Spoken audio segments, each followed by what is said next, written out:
As we celebrate our nation's 250th birthday later this year, we're celebrating our neighbors who are making an impact. WFMY News 2's Manning Franks sat down with the heart and soul of High Point University.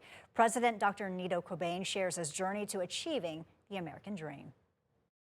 Everywhere I go, I discover something, and I learn something here. On High Point University's campus. What are you guys doing? Skate club. Oh, I thought so. Dr. Nido Qubein is hard to miss. Yeah, you like the experience, though, right? I do. Yeah. I really do. He walks, he talks, he jokes with students. People avoid you like the plague. What do? I sell insurance. Bye. But long before he became the longest-serving sitting president of any university in North Carolina, he was just a boy with a one-way ticket. My father died when I was 6 years of age, and sometimes people ask me the question, if you could have changed one thing in your life, what would it be? I would have much rather have had a dad who would have read me a book, taken me to the circus, or taught me how to ride a bike, but that wasn't my fate. Despite only having a fourth-grade education, Dr. Quebein's mother understood the power of school. My mother wanted to send me to America, so she had to borrow money to buy a one-way ticket to send me to America so I can get an education. In 1966, he landed in America from Jordan with little money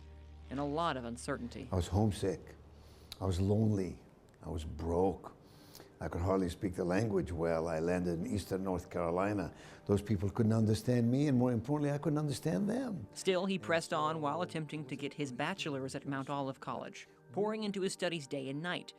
One day, however, the college's president came to him. I just want you to know that there was a chasm between the money that you owed the school and the money that you paid the school, and my heart sank. However, that sinking heart would find new life.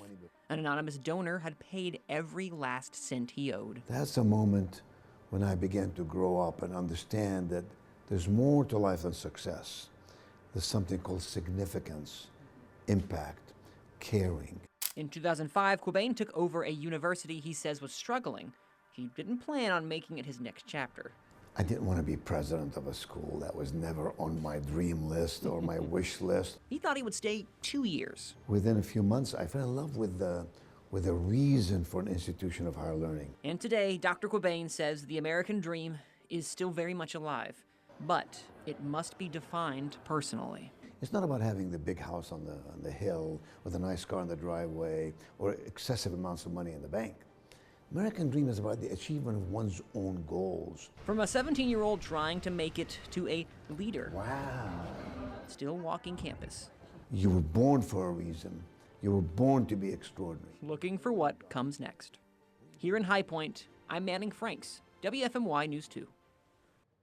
Boy, what a great story. Dr. Qubein did not see his mother for 5 years after coming to the U.S. Remember, this is before FaceTime and the internet. The only way he could talk to her really was through writing letters. She did not have access to a phone.